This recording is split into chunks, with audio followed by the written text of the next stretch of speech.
Alô, turma boa do canal AV+, e um abraço também muito grande a todos vocês ligados aqui no Spotify e demais agregadores, com o nosso podcast, o podcast do AV, juntando essas feras, a Jéssica Dias, o Felipe Tiru e o Emerson Rocha, o Homem da Vela, para a gente falar sobre esse Vasco que, mais uma vez, melhorou um tiquinho, né? O que ganhou, mas ainda não traz nenhuma confiança ao seu torcedor e vai enfrentar domingo a Ponte Preta em Campinas, no estádio Moisés Lucarelli. A Ponte Preta sumiu ontem o Gilson Kleina, é a quinta vez do Gilson Kleina. Gilson Kleina está parecendo o Antônio Lopes da Ponte Preta, né? Deu problema, chama o Gilson Kleina. E o Gilson Kleina não sabe nem quem são os jogadores, mas vai ser o nosso adversário. A Ponte que não ganha aí tem uns 5 jogos e a cobrança é muito grande. Mas não é diferente desse lado aqui, né, rapaziada? O Vasco jogou uma partida muito ruim contra o Boa Vista, mas algumas coisas chamaram muito a atenção, como, por exemplo, Germancano não toca na bola, Marcelo Cabo grita e parece que os jogadores todos estão surdos, uma insegurança enorme ainda, principalmente dos dois zagueiros, a entrada do Rômulo, que começou mal e foi crescendo, a contusão do Zeca, que é uma dúvida, a gente não sabe como é que está a condição do Zeca para ele poder jogar. Enfim, uma série de situações que preocupam por uma continuidade de uma temporada que promete ser longa e sofrida para todos nós. Então eu queria começar aqui o papo com vocês perguntando por que esse time do Marcelo Cabo mudou tanto, galera? Era um time que dava uma esperança, a gente mesmo já falou aqui, time que cresceu, passou a jogar de uma maneira, né, com toque de bola, com envolvimento, triangulações. A Jéssica falou isso aqui algumas vezes. O time triangulava, fazia jogadas pelos cantos. Era um time de intensidade de jogo. A intensidade não é só correr, é fazer a bola correr. Era um time mais rápido. E, de repente, cara, bateu um negócio de uma feijoada nessa galera. Os caras estão num sono, uma falta de vontade. Aí o Marcelo Cabo, na coletiva de terça-feira, disse que foi o campo. O gramado atrapalhou, que a bola estava prendendo muito. O Sarrafiori até falou, chamou o gramado de murcho. E aí ninguém entendeu. O murcho eu acho que é isso, a bola não andava, estava presa. Mas será que isso não é desculpa pro mau amante, não? O mau amante até a cueca atrapalha, né, meu amigo? Então, os caras não conseguem se ajustar, não conseguem ter uma justificativa plausível para muitos, a ausência de Castan e de Marquinhos Gabriel. E eu queria a opinião de vocês, se vocês têm algum diagnóstico, vocês psicólogos. Se o Vasco estivesse no divã, Jéssica Dias, e perguntasse, doutora, eu tenho cura, o que você falaria para ele? Tudo bem, Jéssica? Tudo bem, Flávio. Um abraço para todo mundo que está aqui acompanhando a gente. É uma pauta até, né? A gente trazer aqui a doutora Maíra para saber o que ela tem trabalhado com esses caras, porque realmente foi uma mudança de chave para pior que a gente viu no Vasco. O time vinha bem, vinha atuando bem, jogadores pareciam felizes e do nada parece que um descontentamento, uma coisa que prende os jogadores, uma falta de vontade, uma falta de ânimo. É difícil da gente conseguir chegar nesse diagnóstico por simplesmente pelo que a gente vê do time dentro de campo, né? Realmente, dentro de campo parece que ninguém está falando a mesma língua. Agora, é uma questão pessoal? É uma questão de treinamento? Como é que tem sido esses treinamentos? Esse afastamento da gente, né, nesse momento de pandemia, dificulta bastante essa questão da gente conseguir ter esse olhar, esse feeling, sentir esse termômetro. Porque antes, a gente, quando podia, né, entrar no clube, quando podia acompanhar, cara, era nítido. Você chegava no treino, você já sentia, cara, tem alguma coisa. Tem alguma coisa, vamos ficar de olho. Agora a gente não tem mais isso. O que a gente tem é imagem cedida pela Vasco TV, e a Vasco TV, obviamente, não vai ceder o que for de cunho, enfim, que possa dar alguma conotação negativa. Agora, eu acho, sim, que tem alguma coisa acontecendo. Ao nosso ver, externamente, não era para acontecer, salários em dia, jogadores chegando. E aí, mas o que está rolando? Talvez alguma coisa em específico com um dos atletas tenha contagiado os demais. Talvez alguma situação com algum companheiro. Enfim, cara. O técnico Marcelo Cabo, a gente sabe que ele é um treinador que, apesar dele ser um bom treinador e ter personalidade, ele procura não entrar muito em questões, por exemplo, nesse jogo. Ele poderia ter tirado o André e deixado o Galarza. A gente comentou sobre isso aqui várias vezes. O Rômulo pode entrar. E aí vai tirar quem? Pô, vai tirar o Galarza, o garoto bem e tal. Mas a gente acredita que ele realmente não quer se indispor com o André, por exemplo, que já tem um pouco mais de tempo no time, e aí gosta de cada jogadorzinho na sua posição, porque a gente sabe que atleta nem todos também gostam de jogar improvisados. Então, assim, é uma questão de realmente sentar no divã e perguntar, cara, e aí, vocês estão tristes por quê? Vocês estão infelizes por quê? Por que vocês estão nessa bad, nesse descontentamento? Porque é isso que a gente vê, é isso que o torcedor do Vasco vê. E o torcedor do Vasco já está sem paciência, porque esse discurso de que venceu e não convenceu, venceu, mas jogou um futebol ruim, 1-0 mortinho, o torcedor já está cansado disso.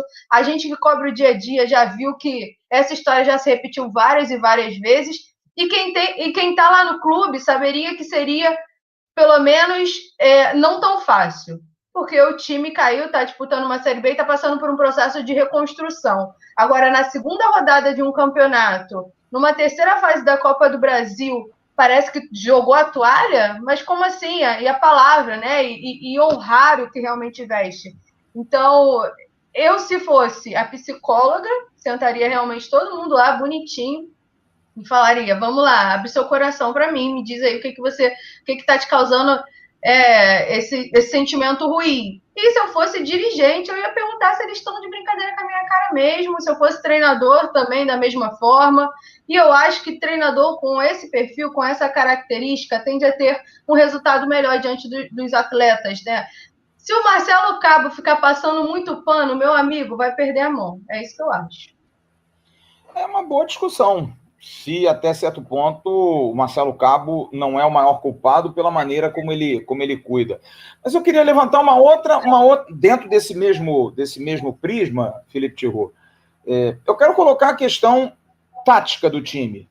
Até que ponto também a questão tática não mata alguns jogadores específicos? E vou dar um exemplo da ausência de um jogador que eu nunca pensei que fosse falar isso aqui, que o Marquinhos Gabriel é o Messi vascaíno. É o cara que faz a falta pra gente. E aí, sem esse meia com essa característica, que não é o Morato nem o Peck, que são jogadores de velocidade, jogadores que dominam a bola e pela característica arrancam. Às vezes você pode ter esse arranque num contra-ataque, mas num lance de transição de defesa e ataque, você precisa ter um jogador mais cadenciado, que dá um toque atrás, recebe de novo, para o time se ajustar em campo, né? E a ausência dele, me parece que o Vasco mudou a característica de jogo. Passou a ser um time de muita velocidade na frente, mas que a bola bate e volta, sobrecarregando os dois volantes que vinham jogando bem, porque não há dúvida, André e Galassa vinham jogando bem, e que nos últimos jogos parece que estão correndo mais atrás do que na frente. E isso estoura lá atrás na defesa também. Dá uma insegurança, porque a bola não para, você não dá respiro. Eu queria te perguntar, por esse aspecto tático, também não pode ser um caminho para essa baixa de produção do time? Os setores passaram a se desequilibrar de uma tal forma pela ausência do Marquinhos Gabriel, cara. Olha só. Fala aí, Thiroux, tudo bem?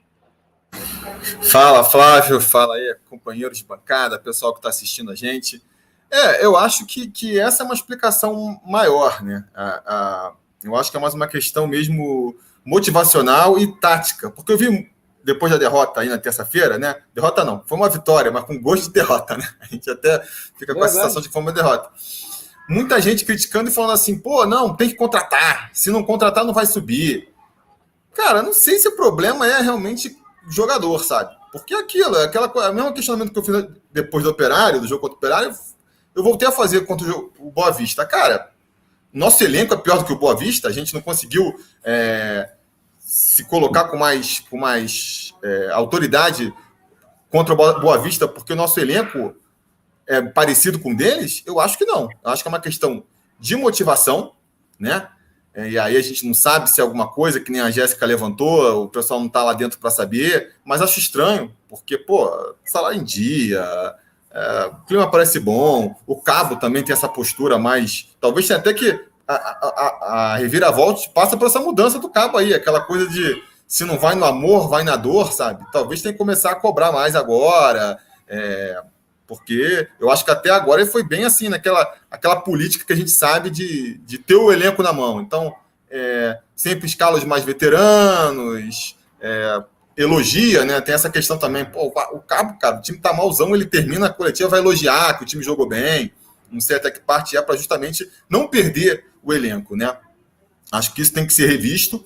Acho que talvez o time tenha, por mais assim, louco que possa parecer, colocado um pouco o salto mesmo. Achou, depois daquele início que todo mundo encheu a bola e da vitória contra o Flamengo, acharam que a coisa já estava encaminhada, relaxaram naturalmente, e aí depois, quando tiveram que voltar a ligar o foco, não conseguiram, aí perderam de forma vexatória para o Operário.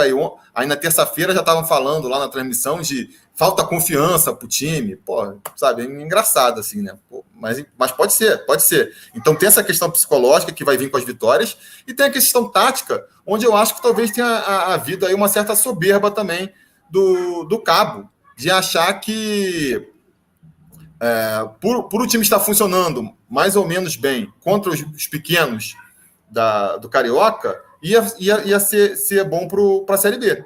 Então, eu acho que, tanto na questão do posicionamento do adversário, né, os times da Série B vão muito mais fechadinhos do Campeonato Carioca, eles ficam muito mais fechadinhos lá atrás, não agridem tanto o Vasco. O Vasco pode ter um meio campo mais solto, apertar mais na frente, ter mais qualidade para tocar a bola. De repente, você vê ali contra o Operário, o adversário marcando mais em cima, com um pouco mais de qualidade, o time já se complica.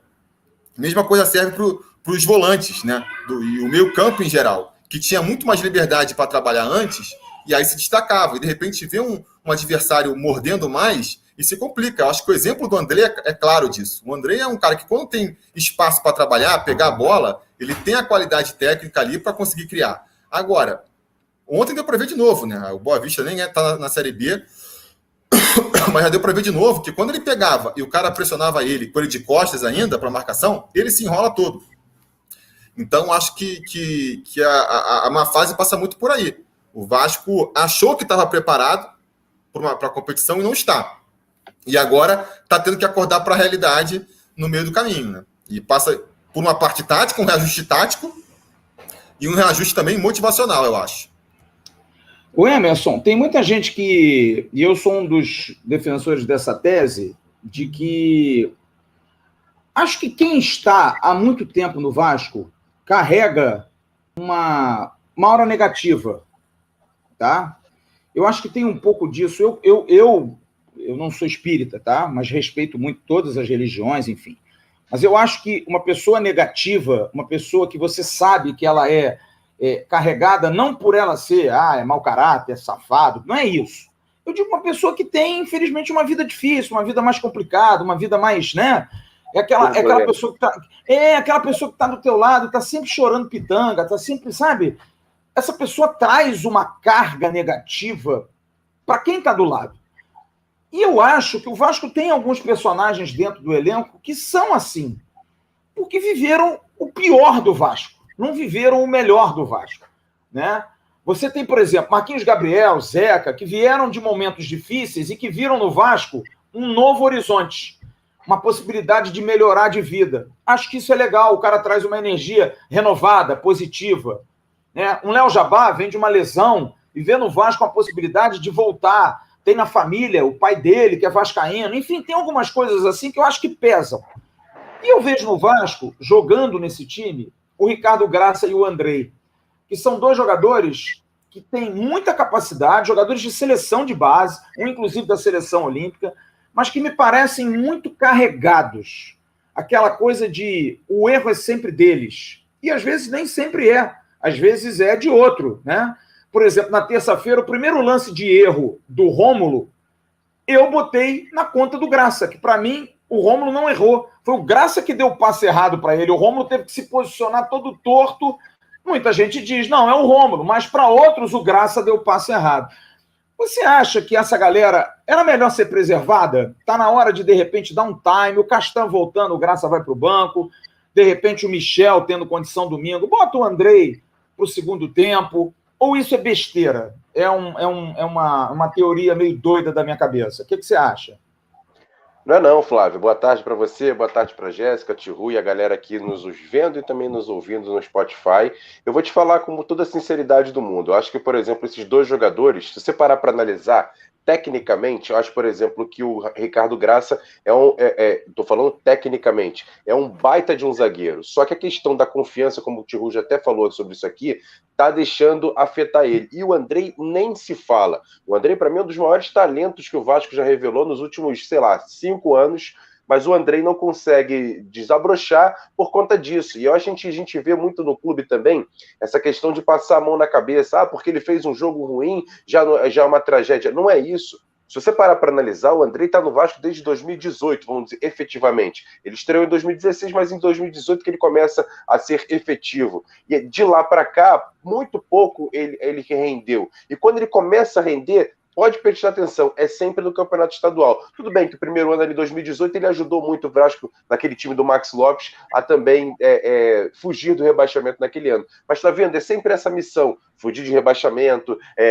jogar o Campeonato Carioca de forma que não chegue nem na final. Então, essa carga em cima dele começa a aflorar não só a questão psicológica, mas questão tática dele também. Por exemplo, o que eu gostei muito do começo do trabalho do Marcelo Cabo era aquela coisa de não ficar preso a um esquema. Você lembra, o Thales Magno, por exemplo, foi centroavante em um dos jogos, foi meia, foi ponta, o próprio o Gabriel Peck jogou em outras posições, o Vasco não estava com aquela questão presa de ser um 4-3-2-1, não estava com aquela, não tinha essa arrumação, mas de uns tempos para cá ficou preso, e detalhe que é o mesmo esquema que a gente critica tanto, desde o Abel, passando pelo Ramon Menezes, Ricardo Sapinto, a segunda passagem do Luxemburgo, é o mesmo esquema, e a gente não muda, tá vendo que tá dando errado de novo.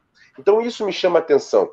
Então, acho que o Vasco tem que repensar essa situação. A questão dos jogadores, por exemplo, que estavam no elenco, que foi rebaixado para esse ano, o Pássaro mesmo, eu acho que aquela coletiva do Pássaro, citando o Andrei, me chamou muita atenção. Ele fez o mesmo com o Henrique. Ele falou assim, cara, eu não tenho nem como conversar com o Henrique. O Henrique foi tão gente boa com a gente e eu decidi liberá-lo. E ele praticamente disse que estava pensando a mesma coisa em relação ao Andrei, até porque o contrato dele praticamente se encerra esse ano.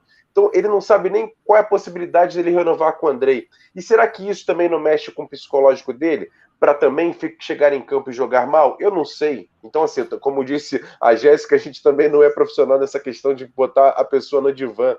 Mas isso me chama a atenção. E a questão da mudança do Vasco, para mim, tem dois detalhes básicos aí. Essa coletiva do Alexandre Pássaro, quando ele deixa claramente essa situação em relação ao Andrei, porque se você parar para analisar, o MT e o Galarça também tinham um contrato se encerrando, e o Vasco o que fez? Foi lá e apostou, pagou para ver, contratou os dois jogadores, e o Andrei nem chegar para conversar, em princípio, a gente sabe se foi feito ou não. Então, até essa garantia que o Andrei pode ter, ficar mais tempo no Vasco, ou ser negociado, ou ir para outro clube, ele não sabe. E eu não estou querendo justificar aqui o mau futebol dele, não. Pelo contrário, porque a gente já bateu muito. E eu acho que a questão do Andrei hoje passa por uma questão do seguinte: não está mais dando para apostar em você como titular. Vamos colocar você no banco. Por exemplo, quer ver o que aconteceu com o Lucão? O Lucão vinha mal e tudo lá, não vai dar para apostar nesse goleiro, não. Aí ele começou a ter mais partidas, ter mais confiança, jogou muito bem contra o Flamengo, e no próximo jogo, que era contra o Boa Vista, ele foi para o banco de reservas. Eu acho que fizeram certo. Colocaram ele num bom momento, tanto que tem torcedor do Vasco que até hoje fala assim: poxa, o Lucão, quando entrar, ele vai agarrar bem, ele podia ter mais oportunidade, porque ficou aquele sentimento de saudade. E no Andrei, não. No Andrei, hoje, o sentimento é de apenas sai do Vasco. Isso que é problema. É um relacionamento tóxico, né? É isso. Mas é uma coisa que eu não... Ô, Jéssica, eu não consigo entender isso. Eu concordo muito com o que falou o Emerson. Mas lá o Andrei, na terça-feira, estava jogando titular. Eu não sei, eu sinceramente, ele foi o maior culpado pela derrota por Operário? Não acho. Eu acho que o time todo jogou muito mal. Todos jogaram mal. Não teve um cara que se safou. Todo mundo jogou muito mal. Mas o Andrei foi destacado pelos erros de passe, pelo erro do segundo gol. Na verdade, a gente aposta no Andrei também, de qualquer forma, né? Sim, exatamente. Se fosse assim, eu tiraria o Zeca. Vamos tirar o Zeca, porque o Zeca errou também. Tá? Mas o Andrei, ele ele passa aquela ideia de que ele somatiza muito, sabe? Ele absorve muito a carga do jogo para ele, talvez por esse background que a gente falou aí de anos e anos, só tomando pancada. Eu acho que ele passa um filme na cabeça dele. Ai, meu Deus do céu, será que vai acontecer esse negócio de novo? Sabe aquele personagem lá da escolinha? Ah, meu Jesus Cristinho, lá vem esse cara de novo. É a mesma coisa. Me passa essa impressão. Mas aí, o Marcelo Cabo prefere optar pelo Andrei. E eu não consigo entender em nada, volto a dizer, não acho que o Andrei tenha sido o culpado. Aí eu faço uma pergunta para vocês. Domingo, jogo com a Ponte. O Michel tem condição de jogo. Quem é que sai do time?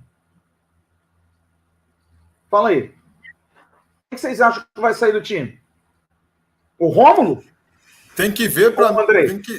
Tem que ver se o Michel já entra jogando, né? Não sei mas vai entrar. Vai entrar, ô Tirô. O Marcelo Cabo, o Jabá não jogava 8 meses, fez 10 dias de preparação e já levou para tombo já. O Morata, a mesma coisa. Eu acho o seu primeiro boletim a ver foi uma furada. Você se lembra que eu te dei uma notícia? Os caras vão demorar 30, 40 dias para se recuperar.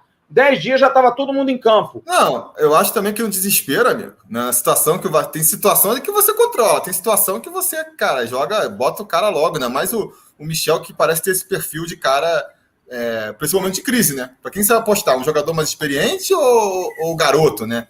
Então acho que faz sentido. Eu acho, só para voltar na questão do Andrei, a gente tá batendo tanto nele aí, porque eu acho que ele ilustra esses dois lados que a gente está comentando, né? De um lado a questão psicológica, que ele é um dos caras que mais sente, e do outro lado, a questão tática. Porque eu acho que o Andrei, a gente já comentou isso aqui várias vezes também, é mal escalado, joga na posição errada, não pode ser primeiro volante. Ele pode eventualmente ser primeiro volante no Campeonato Carioca. Aí ele vai brilhar. Já brilhou no passado com o Abel. Foi o grande destaque do Abel. Assim como já brilhou de primeiro volante, antes dele, o Lucas Mineiro. E aí, quando começou a Série A, a gente viu antes dele o De Sábato. Então a gente tem que parar de se enganar com o primeiro volante no Campeonato Carioca. É um outro campeonato, os adversários não marcam tão em cima, você tem uma liberdade para criar, aí os caras vão se destacando, aí começa o campeonato para valer, a temporada para valer, é sempre essa decepção.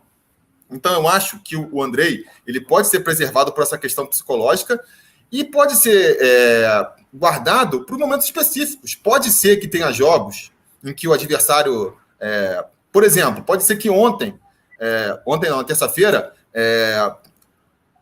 o Andrei poderia ser uma boa opção quando teve um expulso no Boa Vista, que aí eles voltaram, recuaram, deram mais espaço, e aí o Andrei pegando a bola e tendo espaço para conduzir, talvez fosse mais efetivo, mas ele já estava cansado porque ficou no primeiro tempo jogando. Então acho que o Andrei pode ser guardado para esses momentos, eventualmente, de um jogo que tenha mais aquelas características dele. E jogando mais para frente também, de pelo menos segundo volante ou terceiro homem de meio campo, porque de primeiro volante eu acho que não funciona, porque... são duas questões, né, que eu queria também comentar aqui. A questão do psicológico do grupo, eu concordo muito com essa avaliação do Flávio. Eu trabalhei numa empresa, uma grande empresa, por muito tempo, mas uma empresa decadente aí, né? Não vou citar aqui o nome, mas ela tá meio que acabando já. E quando eu entrei na empresa, eu entrei todo felizão. Porra, tô aqui numa empresa grande e tal. E aí, conversando com os caras mais velhos, os caras assim, pô, não, tá muito ruim isso aqui, cara. Pô, mas olha aqui, tem um refeitório, 5 opções, mas antes eram 8. Antes a carne, pô, mas é uma filé, mas antes era filé mignon. Mas a cadeira, mas antes a cadeira. Então o cara fica sempre lembrando do passado e o cara vai meio te derrubando. Você fica assim, pô. E aí de repente é um, é outro, e você vai. E aí quando eu saí, eu já vi que eu era o cara que tava falando mal. O cara novo entrando, todo felizão, e eu já era o cara meio que. Então acho que tem realmente aí essa carga que fica no clube. Eu acho que o Pássaro identificou. Ele também, quando liberou Fernando Miguel, Pikachu, Henrique, todo mundo, ele falou assim, cara, eles precisavam, eles entenderam que tinham que mudar, só que não dá para mudar 100% do elenco, né? E nem dos funcionários. Então, assim, tem uma coisa que meio que fica, eu não sei até que ponto contamina. E por outro lado, tem outra questão muito importante também, que vocês comentaram no pós-jogo, eu não lembro se foi o Jean ou se foi o Vaguinho, que é a questão de que, cara, de um lado a gente tem esse time que pode estar meio desmotivado, abatido por essas coisas, do outro lado, na Série B, a gente vai pegar, nas 37 rodadas que faltam, só adversário motivado, porque vai querer se criar em cima do Vasco, vai querer se fazer em cima do Vasco. Então, não sei qual é a solução, mas acho que a solução é jogar, vencer e recuperando a confiança e ir para cima. É uma coisa que eu acho que vai ter que conviver, né? Espero que entre mais ligado contra a Ponte Preta, porque senão, cara, quantas mais na cabeça vai ter que tomar para perceber que, cara, tem que jogar com a faca entre os dentes, senão não vai conseguir ganhar. Não sei. Não, e eu vou te falar uma coisa que até eu acho que o Flávio tentou falar essa palavra, não sei se vocês conhecem.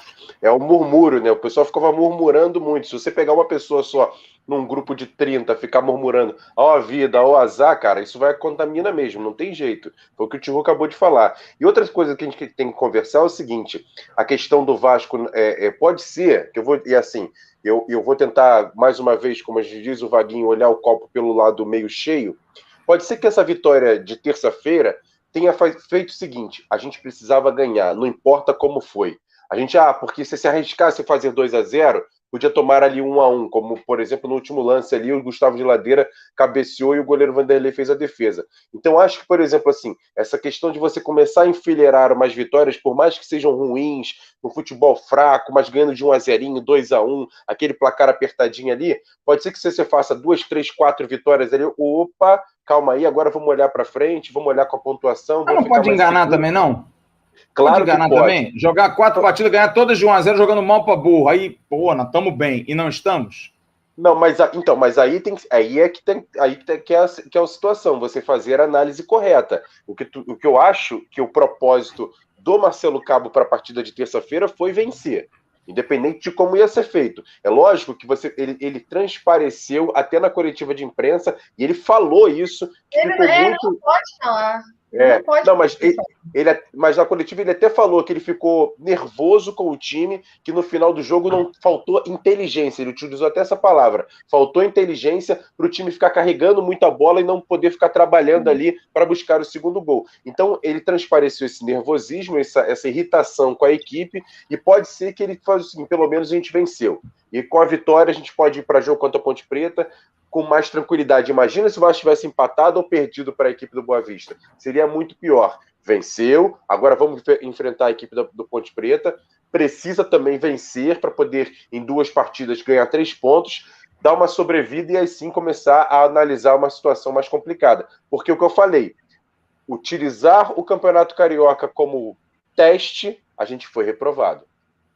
Eu acho que ele tem que saber trazer o grupo para si. E eu acho que discurso motivacional de treinador nesse momento é puxar a orelha. Não tem como passar a mão na cabeça, passar pano, dizer que não, tudo bem, a gente venceu, não, tudo bem, o jogo, a gente criou alguma coisa. Não.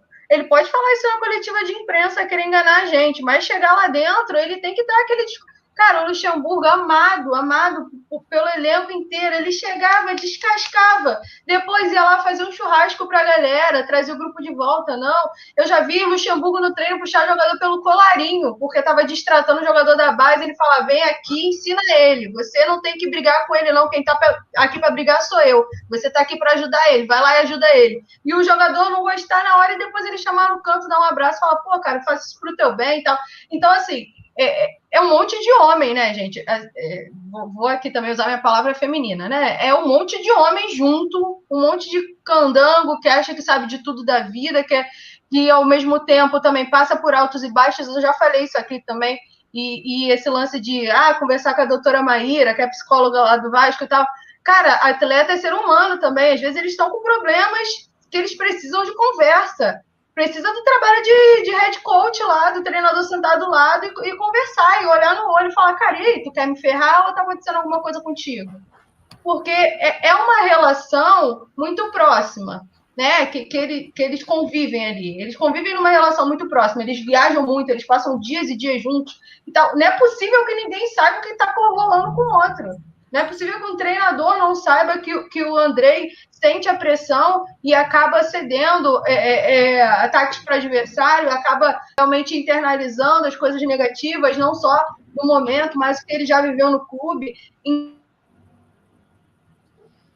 Deu uma travadinha. Não, eu até que, em cima do que a Jéssica estava falando, eu queria até levantar uma bola para a gente discutir também.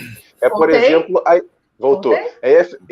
Como, por exemplo... Nos últimos 2 jogos, o Vasco vai colocar no banco de reservas o Vinícius, que foi um jogador que foi muito mal na base. Que foi muito mal na base. Entender, né? Eu tento sempre interpretar e ver qual que é o ângulo, o que o cara quer, não, é isso, é aquilo. Agora tem umas coisas que não dá para você nem se esforçando muito explicar. O Vinícius é uma delas, cara. Então, e aí, no caso, por exemplo, você vê, ficou fora do banco de reserva nessas 2 partidas o Caio Lopes, o Laranjeira na última partida, o Juninho estava no banco, não entrou, o Galarça era titular absoluto, estava no banco e nem sequer entrou na última partida. Essas situações, principalmente com os moleques da base, me chamam a atenção, porque se você para analisar, como a gente não está vendo o treinamento, lógico que no treino o cara pode estar arrasando, mas não sei, mas nos jogos não transparece isso. E aí você, por exemplo, será que esses jogadores, por exemplo, não ficam melindrados? A molecada, por exemplo, eu estou dizendo aqui jogadores que a gente apostava bastante. Caso de Caio Lopes, caso de Juninho, Laranjeira, e esses jogadores não estão sendo utilizados. E por isso, aí você vai ver no banco de reservas, está o Vinícius, que inclusive entrou no jogo contra o Operário, nesse jogo também estava no banco de reservas. Que critério é esse? E aí isso também pode afetar o grupo. É um dos casos que a gente está tentando supor aqui, que o grupo pode estar um pouco abalado por causa dessas situações também, sem critérios. Cara, eu vou dizer uma coisa para vocês. Eu já ouvi isso, uma máxima. O treinador ele é amigo de 11 e inimigo de 20. Ele não pode escalar 31 no time. Mas o bom treinador faz uma bela gestão de grupo. E eu volto a dizer, é uma opinião minha pessoal. Isso que a Jéssica colocou, o Vanderlei Luxemburgo fazia isso na primeira vez. Na segunda ele tentou fazer e o time caiu. E eu acho que isso é muito porque ainda tem um negócio ali dentro que é pesado. É pesado ali dentro, sabe? O clima é difícil, cara. Porque aí é o cara da casa, como você falou, Emerson, é o garoto que olha, porra, já vem esse cara de novo fazer esse negócio aí, pô, apontada pro Shell, pô, não tem mais graça isso não. Eu não sei, eu acho que tem um lado nocivo, como disse a Jéssica, algo tóxico, sabe? Que deteriora um pouco o ambiente. Não dá para você... E como resolve, né, Flávio? Esse como é o problema. Não tem como resolver, porque você não pode mudar os 30. Você não tem como mudar os 30 jogadores. Porque você não vê, por exemplo, Jéssica, Emerson e Tihu, você não vê reações de biquinho, de intempestivas de um Vanderlei, de um Zeca, de um Marquinhos Gabriel, de um Rômulo, Léo Jabá, jogadores novos que estão chegando num ambiente onde eles têm que ganhar o espaço deles, sabe? E a gente está discutindo aqui, será que o Juninho, o Laranjeiro, o Caio Lopes, o Andrei, o Ricardo Graça, esses caras não vão ficar de biquinho, não vão ficar chateadinhos? São sempre os da casa, porque se sentem meio móveis e utensílios, sabe? Aquela coisa de aqui eu posso tudo, porque eu sou dono desse negócio, e aí é aquilo que a Jéssica falou. É um clube que passa a mão demais na cabeça de todos esses meninos. São meninos que são tratados como meninos eternamente. Eu vejo o Andrei e Ricardo Graça com uma proteção no Vasco, como se eles fossem os caras. E não são, gente. E não são. Como o Henrique não foi. A minha preocupação é, por exemplo, o Andrei cresceu no Vasco jogando ao lado de um jogador que em 2011 era muito bom, mas em 2018 era um normal. E ele joga igualzinho esse jogador, Felipe Bastos. O Andrei é o Felipe Bastos dos anos 2000. Por quê? Porque conviveu com o cara dioturnamente dentro do clube. O Graça convive com o Castan dioturnamente. Você acha que o Graça não tem o Castan como espelho? Claro que tem, gente. E o último espelho do Castan foi muito ruim em 2020. O último espelho do Bastos foi muito ruim em 2020. São exemplos. E eu não estou criticando os jogadores, não, os caras não. Estou criticando os jogadores. São exemplos que esses meninos têm. É uma coisa que o Emerson falava muito. Quais foram as grandes fases desses meninos no Vasco? Bruno Gomes, Andrei. Quando tinham quem? O Guarim do lado. Quando tinham bons exemplos. Caras grandes que davam retorno. Era um Maxi Lopes lá na frente que dava retorno. Qual é a grande fase do André em 2018? Exatamente quando Maxi Lopes, Castan chegam ao Vasco. E aí eles fazem o time crescer e ele cresce junto. E acho que esses exemplos fazem o ambiente ficar tóxico. E não é um premeditado, não. Vamos derrubar esse treinador? Não, não é. É o cara que conversa com o faxineiro, com o motorista, fala assim, pô, lá vem esse cara inventar negócio disso. E a minha preocupação é que o Marcelo Cabo não esteja perdendo o fio da meada. Essa é a minha preocupação. porque foi muito assintomático na terça-feira e todo mundo comentou isso. Ele aos gritos, eu falei isso no pós-jogo, ele orientando o time e o time não fazendo. O time desobedecendo. Vai, vamos tentar um segundo gol, acelera a bola. Os caras tocavam a bola para trás. Não recua para o Vanderlei, volta a Graça. O Graça ia lá na frente ou então tocava a bola para o Vanderlei. Coisas que são tão claras para a gente, e a pandemia nos traz essa vantagem, a gente ouve tudo, que me passa essa imagem de um grupo dividido, não é dividido porque eles não se gostam, dividido de cabeça, de ideologias. Um grupo já acostumado a perder, a tomar porrada e assim surgir contra alguém que tenta mudar, porque para os caras é legal, galera. Eu tenho meu salário um dia, mais ou menos. Eu tenho um clube para jogar. Por que eu vou? Pô, esse cara tá querendo me tirar do negócio. E os novos, que vem no Vasco uma grande possibilidade de progredir. E que daqui a pouco a minha preocupação é que esses caras ou se contaminem ou enchem um saco. Do tipo, porra, cara, já vi que esse negócio aqui não vai dar certo, não. Ô, Flávio, é a minha preocupação só, não sei a de vocês. Fala, Anderson. Isso que você está falando, por exemplo, tira a questão do Tales, e o Tales até tem um asterisco, depois eu vou falar sobre isso, mas antes do Tales, quais foram as duas últimas grandes vendas que o Vasco fez? Douglas Luiz e Paulinho. Os dois jogadores atuaram com um cara que eu nem é esse tudo de jogador, mas no Vasco foi muito importante, que era o Nenê. Era referência técnica. O Nenê chamava a responsabilidade para si. Eu coloco até nesse balaio dois jogadores, o Evander e também o Matheus Vital. Jogadores que jogaram com o Nenê e quando jogaram bem, jogaram ao lado dele. Então são jogadores que tiveram um exemplo ali do lado dele de técnica. A gente pode contestar a questão do profissionalismo, mas a questão da técnica, o Nenê chamava essa responsabilidade e deixou os garotos com mais liberdade para crescerem e, por exemplo, virarem grandes ativos do Vasco. O Tales, inclusive, quando o Tales jogou bem, que a gente chamou a atenção, nesse time que você citou, que tinha, por exemplo, o Guarim jogando muito bem, o Rossi de um lado, e outros jogadores que estavam dando suporte para que o Tales... Castan estava jogando muito bem. Castan. Então, assim, o Vasco não tinha um grande time, mas tinha um time que dava um suporte para aquele menino poder jogar bem. E o Vasco hoje não está dando esse suporte. A gente tem o Germancano lá na frente e praticamente só. Tem outros jogadores que estão evoluindo, estão chegando agora no Vasco, não tem nem mais de 15 jogos com a camisa do Vasco, então são jogadores que podem ajudar, ainda podem, mas hoje ainda não. Então essa situação que você colocou é bem salutar, essa questão do Vasco não ter referência técnica para esses jogadores ficarem mais tranquilos, né? Eles serem referência. Né? Eu quero colocar para a Jéssica e para o Tihu a discussão em cima do Germancano, que você citou.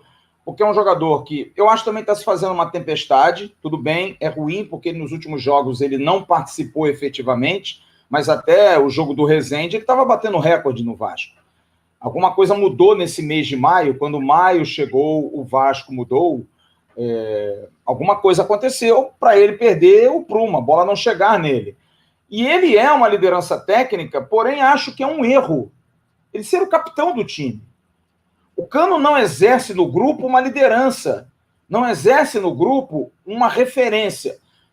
Todos têm respeito, todos sabem o seguinte, Germancano é F, meu irmão, Germancano é o cara.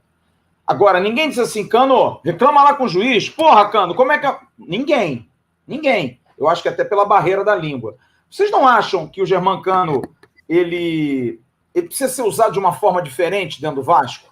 Ele está sendo mal utilizado, não dentro de campo também, mas fora de campo. Ele tem que ser essa referência técnica, esse ídolo para o torcedor. A gente já discutiu isso aqui. Mas acho que a abraçadeira de capitão é muito pesada para ele. Até por esse momento do Vasco, era legal mudar o capitão de vez em quando. Eu vejo, por exemplo, o Léo Matos, um cara que tem uma liderança, o Zeca, um cara que tem uma liderança. Não seriam mais úteis, até por esse lado de porra, vamos lá, galera. Você não vai ver o Germancano fazer isso. O Germancano não vai chegar na defesa e dar um esporro nos zagueiros. Não vai. Eu acho que isso também falta um pouquinho, né? Vocês não acham, não, Jéssica? O que você acha agora que você está descongelada? Ou não? Voltei, tô aqui? Não, tô aqui. O som tá, a imagem você tá travadaça, mas vamos lá pro Spotify, vale. Sabe que pra mim não parece assim, não, mas tudo bem. Cara, eu acho assim, que eu falei isso aqui sobre o Germancano, e aí eu vi o pessoal no chat comentando, né, que não tem que ter carisma nenhum, não tem que conversar, não tem que falar português nenhum, só tem que meter bola no gol.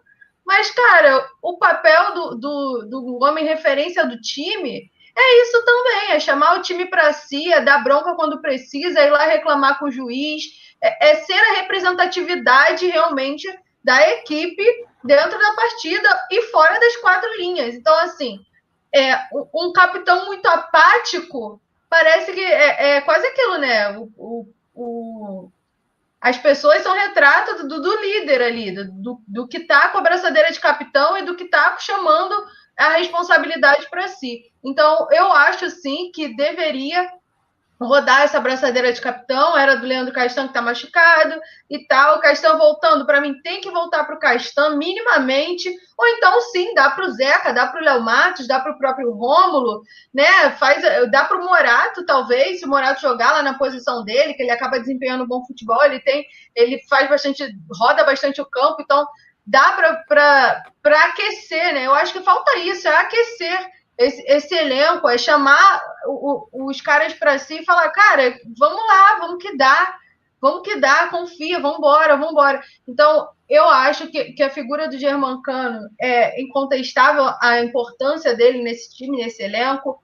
Realmente, por mais que a bola, né, tenha nos últimos jogos demorado a chegar nele, ou nem chegado, é um jogador importantíssimo, porém falta para mim nesse sentido. E eu falei isso desde antes, quando a gente conversou sobre ele ser ídolo do Vasco, a possibilidade dele ser um ídolo, ou se ele já realmente, para mim falta isso. Para mim, o cara é referência do time, tem que ter personalidade. Não que ele não tenha, a dele é um pouco mais discreta, um pouco mais contida, enfim, fala um pouco mais, né, daquele jeito e tal. Então, eu acho isso.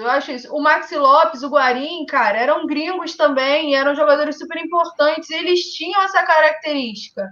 Eles voltavam, eles reclamavam. O Maxi Lopes chegava na coletiva e ele reclamava que a bola não chegava para ele. E falando, cara, a bola não chega para mim lá na frente, eu vou fazer o quê? E aí o Germancano vai para a coletiva e vai falar, não, tá tudo bem. Enfim, vencemos de 1-0. O Cano é meio político, né? O Cano é meio politicão, né? É na dele. Mas, cara, de política, o Vasco já tá, cheio. Cheio. Então, assim, cheio. E sempre efervescente, sempre, né, problemática. Então, para mim, a questão é essa. A questão é dentro de campo, de fazer esse trabalho, de chamar o elenco para si. Se o treinador não faz, pelo menos o capitão. Agora, não faz o treinador, não faz o capitão, não faz ninguém, meu amigo. Fica todo mundo batendo cabeça. Eu discuto muito a liderança do Castan. Eu acho que o Castan já foi um bom líder. Eu acho, que o 2020 do Castan, ele baixou a guarda. Eu acho que o que fala o Léo Matos, depois do jogo contra o Operário, dá ele, para mim, uma hora mais de capitão, de indignado com a coisa. Porque o cara que diz, nós já tomamos uma porrada na esquina, vamos passar na mesma esquina. Pô, galera, sabe, me pareceu um cara mais preocupado. O que você fala sobre essa questão aí, Thiago? Eu acho que é um problema que vai além da faixa de capitão, né? Porque o cara, quando é assim, o Max Lopes não precisa da braceira de capitão, por exemplo, para falar. Ele não precisava, entendeu? Isso aí. E eu acho que falta. Foi até uma coisa que você falar aí me ocorreu, eu não tinha pensado. Eu acho que falta mesmo, às vezes, esse cara que vai mais, até para fazer esse contraponto, até para tirar do técnico. O técnico, aquele cara que tem que lidar com 31 insatisfeitos, não sei o quê. Ele não precisa. Se o cara tem um campo fazendo esse papel por ele, aquela coisa do tira bom, do tira malvado, facilita. E falta isso no Vasco. Tem jogadores que são lideranças, são boa praças, mas eu não vejo no Zeca, no próprio Matos, ainda assim, até o Zeca poderia ser mais, pela influência, né? O Matos, Léo Matos, ele não é tão importante para o time para conseguir sair dando bronca em todo mundo e se safar, né? Que nem era com o Guarim, por exemplo, ou com o Max. Ou com o Leandro Castan, que eu concordo. Ele foi mudando. Ele, quando chegou, ele era essa personalidade também que mudava no time. Mas ele, recentemente, na entrevista para o Globo Esporte mesmo, falou, cara, desisti. Depois de aquela coisa que ele está falando do ambiente contaminando. Ele falou, cara, já tentei, já dei tanta... Já me coloquei tanto entre o elenco e a diretoria, chamando a bronca para mim, só tomei na cabeça, não quero mais. Ele meio que eu entendi assim, vou continuar jogando minha bola aqui, mas eu me servi aqui. Então perdemos essa liderança também. E aí é complicado, porque os outros que vieram, não sei, o Vanderlei não tem esse perfil, o próprio Cano, vocês falaram, não tem esse perfil. Rômulo, não sei se tem, Michel, não conheço tanto, talvez seja, mas falta, acho que talvez, fala tanto de reforço, a gente estava comentando no início da live, um reforço pela parte técnica, eu acho que não precisa. Porque para você não acha que o Vanderlei tem esse perfil, não? Que eu vejo o Vanderlei nos jogos ultimamente, chamando pelo grupo, vamos lá, gente, vamos jogar, sabe? Me pareceu mais, como diria Gil do Vigor, mais indignado. Não acha, não, que ele está mais indignado com os resultados? Pode ser. De repente, também não precisa um líder só. Se toda essa galera se junta, Vanderlei, Léo Matos, Zeca, Rômulo, fala, galera, ninguém nunca foi um Maxi Lopes da vida aqui. Você tem braçadeira. Foi... É isso. É isso aí. Mas, cara, vamos se juntar aqui, a gente, como os mais experientes, vamos dar uma corda pessoal, entendeu? Chegar mais junto da galera. A gente pode ser que até semana da carreira não tenha precisado tanto desse papel, mas agora a gente precisa, entendeu? Ou então o próprio Léo Matos falou que foi capitão lá na Grécia durante muito tempo. Ele chega para a galera mais velha, só, cara, eu vou começar a puxar aqui, vou começar a reclamar. Tô falando com você, Zeca, tô falando com você, Vanderlei, que são os líderes, Cano, sabe? Para vocês me apoiarem nessa, porque eu vou começar a puxar a orelha desse pessoal aí para ver se o pessoal acorda. Pode ser por esse caminho também, porque dessa conversa surgiu realmente aí em mim essa impressão de que falta, dentro de campo, esse cara que cobre mais do elenco e da molecada e do cara que está encostado, por todos os motivos que a gente falou aqui, sabe? E nessa cobrança também, eu acho que é função agregadora, cara. É cobrar quando tem que ser cobrado, elogiar quando tem que elogiar, se o cara deu um bom passe.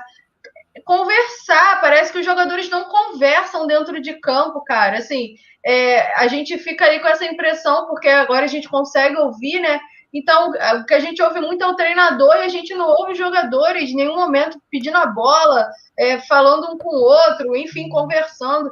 Eu acho que é isso, é ter alguém que puxa o diálogo, a comunicação, a cobrança, o elogio, que faça o jogador levantar a cabeça, se perder uma bola, vambora, tem jogo ainda, sabe? Vambora, estamos com um a mais, gente, estamos com um a mais contra o Boa Vista, a gente é Vasco, vambora. Eu acho que é isso, né, sabe? Que conta, que faz falta e que a gente sente desse time do Vasco. Tá muito perceptível. Eu não sei vocês, está quase palpável, assim.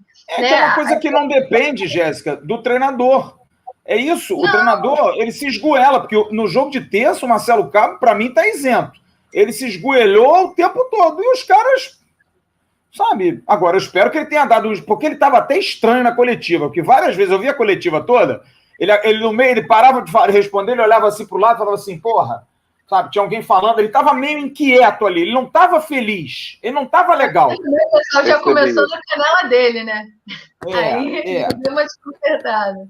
Eu acho que ele deu uma quebrada ali. Agora, a minha preocupação é exatamente essa, é ele ter dado essa quebrada, que tem que dar, mas a galera que está ali, os móveis e utensílios, já estarem conversando entre eles. Pô, lá vem esse cara aqui, pô, vai gritar com o outro, não. Qual é, meu irmão? É o que o Bismarck fala. Eu vou dar palestra para garoto de 17, 18 anos, eu não. Eu vou chegar no Vasco, o cara vai olhar para mim, quem é Bismarck? Jogou aonde? Faz o quê? Porque essa molecada é folgada mesmo, cara. É folgada. E, de repente, com o treinador, ô, parceiro, esse cara tá pensando que é o quê? Pra ficar me dando esporro? Pô, meu irmão, eu tenho a BMW, porra, eu viajo para primeira classe. Eu sou o cara, eu ganho 80 mil conto por mês, meu irmão. E o auxiliar dele, né? O filho dele ali é um também... menino. É um meninão. É um garotão. Que na hora que vai ter... Como é que vai ser o diálogo? A gente estava até falando isso outro dia. Semana passada a gente falou isso no grupo. Sobre essa questão do auxiliar ser o filho. É uma coisa que eu discuto. Tudo bem que eu acho que o cara faz muito mais pela confiança e com medo de ser traído. Porque se fosse outro, ele tem mais chance de tomar uma perna de anão, do auxiliar. Mas eu acho que nessas horas é ruim. Porque o Marcelo pode chegar pro Cabinho e dizer assim, ô fulano, vai lá dar um toque lá no fulano, lá no Andrei ou no Juninho, para eles fazerem isso. Será que ele consegue? Como é que é? Andrei, chega aí. Qual é, parceiro? Beleza, irmão? Como é que tá? Tá rolando o quê? Até na linguagem tem que ser. Até na rola. Imagina o Antônio Carlos Melo, preparador físico, com 72 anos de idade, dando esporro nos moleques. Pô, vovô, pelo amor de Deus, qual é, coroa? Tá pensando o quê? E é isso, gente. É uma geração diferente. Não, e até para... É isso. Até para... O jogador tem mais facilidade, às vezes, né? A gente vê que os jogadores eram muito próximos do Ramon quando ele é auxiliar. Sem ter ali abertura para se aproximar com o cara. Agora, eu vou me aproximar do filho, do homem? Pô, eu tenho certeza que ele vai me entregar pro pai, pô. Aí Perfeito, Tiru. Perfeito. Você vê a entrevista do Castan e do Bastos, quando eles saíram, quando o Castan deu a entrevista pro GE e o Bastos, eles elogiaram o Ramon. E passaram 3 treinadores pelo Vasco. A gente tem que botar o Gracelli, Sapinto e Vanderlei Luxemburgo.